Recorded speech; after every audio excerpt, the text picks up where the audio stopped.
अस्सलाम वालेकुम। इज़्ज़त, what is respect to you? जब आप किसी की इज़्ज़त करते हैं तो इसका मतलब है आप उसको वैल्यू करते हैं, आप उसको अहमियत देते हैं और रिश्तों में इज़्ज़त को बहुत ज़्यादा अहमियत दी जाती है। चाहे वो रिश्ता माँ-बाप, बाप-बेटी, माँ-बेटी का, सास-बहू का, दामाद का, बहन-भाई का, हत्ता कि मियाँ-बीवी का रिश्ता ही क्यों ना हो। लेकिन ख़ास तौर पे मियाँ-बीवी के रिश्ते में इज़्ज़त को बहुत ज़्यादा अहमियत दी जाती है।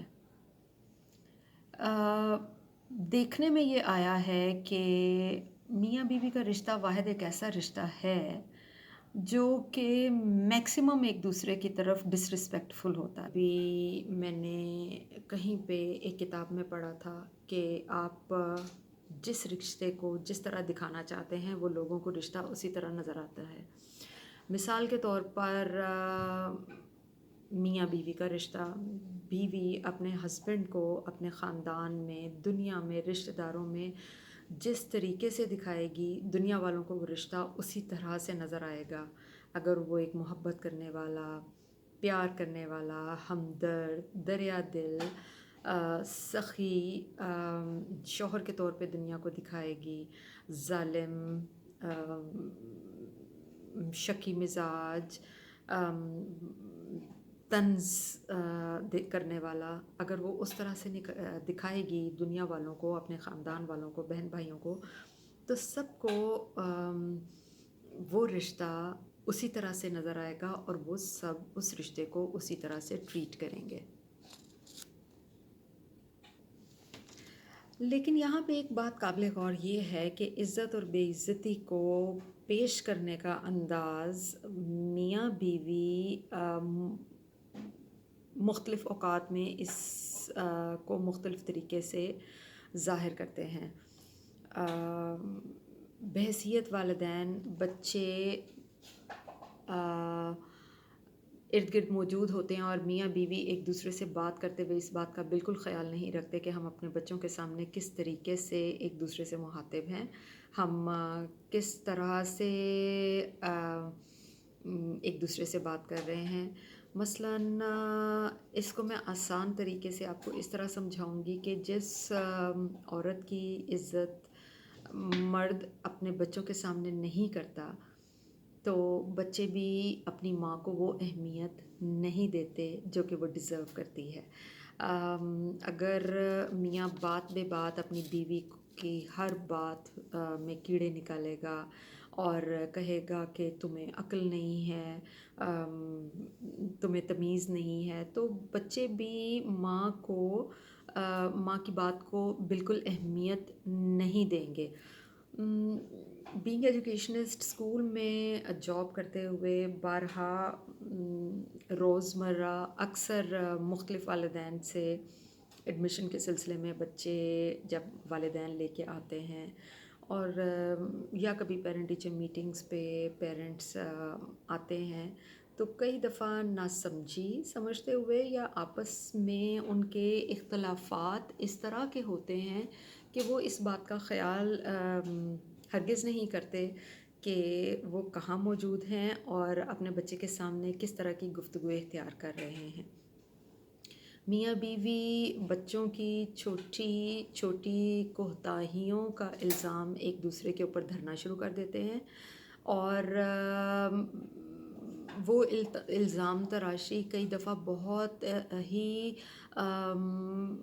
गलत सूरत हाल इख्तियार कर लेती है और सारा किस्सा बच्चों के सामने मियाँ बीवी या लाइफ पार्टनर्स एक दूसरे के ऊपर डाल रहे होते हैं। कभी अक्सर ये मैंने कहते हुए सुना है, इसको तो अकल ही नहीं, ये बहुत सुस्त है, ये हर बात को 5-5 दफ़ा दोहराती है।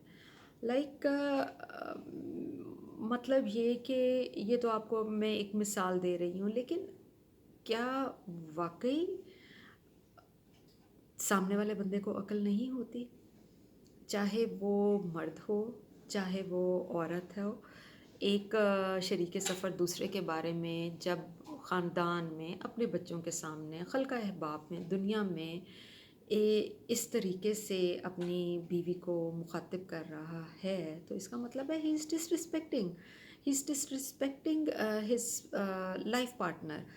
یعنی آپ اپنے لائف پارٹنر کی بہت سی خامیاں دنیا کے سامنے بیان کر رہے ہیں اور پھر ایسا ہوتا ہے کہ وہی خامیاں رشتہ داروں کو نظر آنی شروع ہو جاتی ہیں اور یہ تو ایسا ہوتا ہے کہ دوسروں کو بھی یہ بات کہنے کا موقع مل جاتا ہے کہ واقعی اس خاتون کو یا اس مرد کو عقل نہیں ہے. کبھی کبھی یہ بھی دیکھنے میں آیا ہے کہ ڈس رسپیکٹ ایک دوسرے کے کرنے کے یہ بھی انداز ہے کہ ہسبینڈ یا وائف دونوں ایک دوسرے کے بیک گراؤنڈ کو کوسنا شروع کر دیتے ہیں.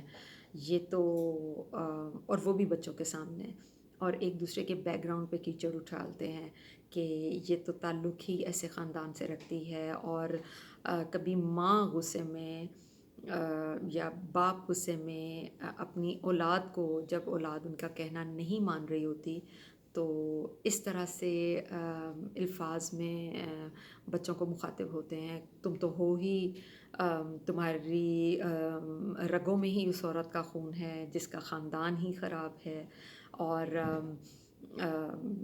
تمہارا خون ہی گندا ہے. جیسا باپ ہوگا ویسی ہی اولاد ہوگی یا جیسی ماں ہے ویسی ہی اولاد ہوگی.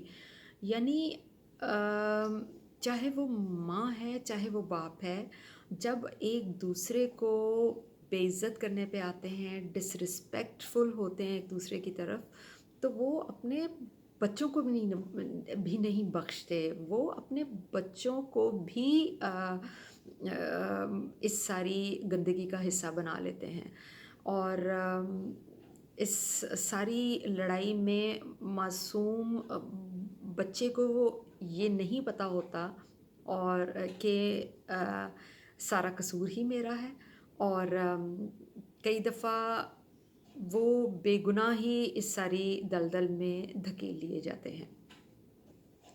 کئی دفعہ ایسی صورتحال بھی ہوئی ہے کہ ایک لائف پارٹنر دوسرے لائف پارٹنر کو مکمل طور پہ پبلکلی اگنور کرنا شروع کر دیتے ہیں. اگر بیوی یا شوہر کوئی امپورٹنٹ بات کر رہے ہیں کسی اچھی سنجیدہ بات پہ وہ اپنے لائف پارٹنر کی رائے چاہتے ہیں وہ چاہتے ہیں کہ وہ اسے دوسرا پارٹنر ان کی رائے کو سیکنڈ کرے لیکن نتیجہ کیا ہوتا ہے کہ دوسرا بندہ اس کو اگنور ہی کرتا چلا جاتا ہے. ایسا بھی ہوتا ہے آپ سب لوگ جانتے ہیں کہ مردوں کی نسبت عورتیں زیادہ جذباتی ہوتی ہیں اور جذبات میں عورت کے آنسو بہت زیادہ جلدی نکل آتے ہیں because they are not as strong as men. Emotionally خواتین بہت زیادہ ویک ہوتی ہیں اور کئی دفعہ اپنے پارٹنر سے خواتین کو اس بات پہ بھی طعنہ سننے کو ملتا ہے کہ ہر وقت ہی تم روتی رہتی ہو. I cannot tolerate you, I cannot handle your emotions. میں کہاں پھنس گیا میری تو زندگی ہی برباد ہو گئی اور یہ کہہ کے اگلی بات وہ ختم کر دیتے ہیں. انتہائی غلط صورتحال اس وقت پیدا ہوتی ہے جب کبھی میاں یا بیوی ایک دوسرے کے پسندیدہ رنگوں یا پسندیدہ لباس کے اندر بھی کیڑے نکالنا شروع کر دیتے ہیں کہ مردوں کو کچھ خاص رنگ پسند ہوتے ہیں یا خواتین کو کچھ خاص رنگ پسند ہوتے ہیں. یعنی آپ اپنی پسند سے اگر کوئی اچھا سا رنگ پہن رہے ہیں تو آپ کے لائف پارٹنر کو رنگ پسند نہیں تو اس پہ بھی ایک دوسرے کو طعنے سننے پڑتے ہیں کہ تمہیں ڈریس سینس نہیں ہے اور فلاں کی بیوی دیکھو یا فلاں کا ہسبینڈ اس طرح ڈریس اپ ہوتا ہے اور تم اچھے کلرز نہیں پہنتی یا تم کیا تمہارے آؤٹ فٹس ہیں تم اپنے کپڑوں کی اور رنگوں کی چوائس کو بہتر کرو. یعنی کہ اعتراضات کا ایک لامتناہی سلسلہ ہوتا ہے جو کہ چلتا چلا جاتا ہے اور میرا خیال ہے के रंगों की और कपड़ों की ये पसंद और नापसंद उनको गैर शादीशुदा ज़िंदगी में कभी भी ऐसी सूरत हाल का सामना नहीं हुआ होता, जिसकी वजह से हालात मज़ीद कशीदा होते चले जाते हैं। और जब एक इंसान की ज़ात की नफ़ी होती है और वो इस नफ़ी को नापसंद करता है, और ये नफ़ी जब बच्चों के सामने आती है और ड्रेस सेंस और टेस्ट की बात होती है, तो वो फिर नज़ला आहिस्ता आहिस्ता बच्चों की तरफ भी मुंतकिल होना शुरू हो जाता है। कई दफ़ा ऐसा भी देखने में आया है कि एक पार्टनर दूसरे पार्टनर के टैलेंट को और अचीवमेंट्स को या उसकी ओपिनियन को ही बिल्कुल इम्पोर्टेंस नहीं देते। उनके नज़दीक कोई फ़र्क नहीं पड़ता कि अगर आपके एक पार्टनर ने कुछ अचीव किया है। और ये ख़ास तौर पे चीज़ मैंने ख़वातीन की निस्बत मर्दों में ज़्यादा ऑब्ज़र्व की है।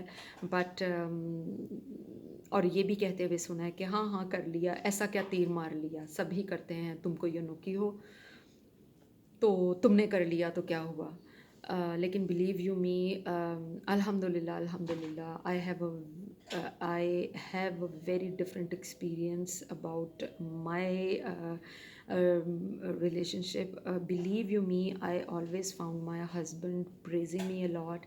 He used to celebrate my achievements, and whenever whenever there was some gathering, he used to call me by addressing me always as आप ये कर लें, राइट। तो क्या फ़र्क पड़ा, आप खुश हुए, आप को लगा कि एक बंदा आपकी बहुत ज़्यादा केयर कर रहा है।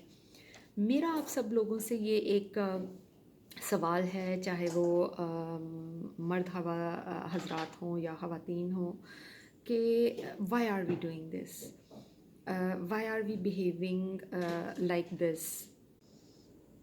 हमारा दीन इतना मुकम्मल और जामे दीन, और उस दीन में मियाँ बीवी को एक दूसरे का लिबास कहा गया है। फिर ये कैसे हो सकता है कि मियाँ बीवी एक दूसरे को दुनिया में, अपने अजीज़ों में, रिश्तेदारों में बेलिबास करें, अपने ख़ानदान वालों के सामने, अपने बच्चों के सामने एक लाइफ पार्टनर दूसरे लाइफ पार्टनर को बेलिबास करे। This is highly unacceptable. हम इतने ज़ालिम कैसे हो सकते हैं? अगर हम ये कर रहे हैं तो क्या ये मुमकिन नहीं कि कल को आने वाले दिनों में, मुस्तकबिल में, हमारे बच्चे भी इस रिश्ते को इसी तरह लें, हमारे बच्चे यही सीखें कि इस रिश्ते को इसी तरह ही ट्रीट किया जाता है, इस रिश्ते को बेइज्जत ही होना चाहिए। और जो उन्होंने देखा है, इसके चांसेस नहीं है कि वो भी इस रिश्ते को इसी तरह निभाएंगे। मेरा ख़्याल है कि इसके बहुत ज़्यादा चांसेस हैं। Respecting and admiring your life partner can save a life, whether it's man or a woman. But ये ज़रूर है कि इसको मैं इससे इस तरह रिलेट करूँगी कि कहीं एक किताब में मैंने पढ़ा था और बहुत खूबसूरत लिखा था कि आप किस तरह के शख्स से या किस तरह के इंसान से शादी करना पसंद करेंगे। और जवाब आया, जहाँ इज़्ज़त हो, जो इज़्ज़त देता हो, जो इज़्ज़त करता हो, क्योंकि जहाँ पे इज़्ज़त होगी वहाँ पे ख़याल होगा और केयर होगी, और उसके बाद आहिस्ता आहिस्ता मोहब्बत भी हो जाएगी। मोहब्बत होना इतना ज़्यादा ज़रूरी नहीं है। इज़्ज़त इज़ मोस्ट इम्पॉर्टेंट। हमें आपस में अपने ताल्लुकात को मुस्बत की तरफ लेके आना चाहिए, और जैसे जैसे ये मुस्बत सोच आप अपने पेरेंट्स, मियाँ बीवी अपने ताल्लुकात में पॉजिटिविटी लाएंगे, यही पॉजिटिविटी आपके घर के माहौल को पॉजिटिव करेगी, आपके बच्चों के बिहेवियर्स और एटीट्यूड्स को पॉजिटिव करेगी। उम्मीद है कि इस तरह करने से आने वाली नस्लें بہت بہتر طریقے سے سنوریں گی ان شاء اللہ تعالیٰ. ہوپ فلی آپ کو یہ ایک مختصر سی ٹاک ضرور پسند آئی ہوگی، کیونکہ یہ کہانی گھر گھر کی ہے، اس میں کوئی ملاوٹ نہیں. یہ ساری باتیں میں نے جو کیں یہ سب فیکٹس پہ ہیں، and there is no story in it. اللہ حافظ. Stay safe, stay healthy, and take care of your spouse, take care of your kids to be to be better parents and for them to be good parents in future. Allah Hafiz.